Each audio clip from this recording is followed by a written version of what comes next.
வணக்கம் குழந்தைகளா, welcome to Vini stories. இப்போ நம்ம பார்க்க போகிறது ராஜா மற்றும் அடிமைகளின் கதை. இந்த அடிமைகளில் ஒரு அடிமை வந்துட்டு தப்பிச்சு காட்டுக்கு ஓடி போகிறான்.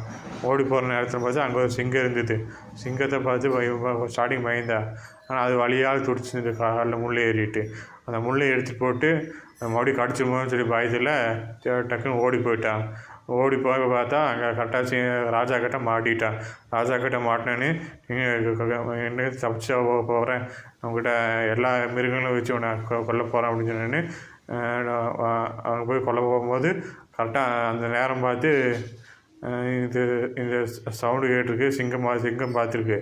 சிங்கம் ஓடி போய் ஒரு கர்ஜனை பண்ணோன்னே எல்லா விலங்குகளும் ஓடி போயிடுச்சு. ராஜாவும் ஓடி போயிட்டார். இதுலேருந்து என்ன தெரியுது, ஒருத்தவங்களுக்கு நம்ம உதவி செஞ்சால் திருப்பி நம்மளுக்கு வேறு மூலிமா உதவி வரும். இதனால் உதவி செய்யுங்க மக்களுக்கு.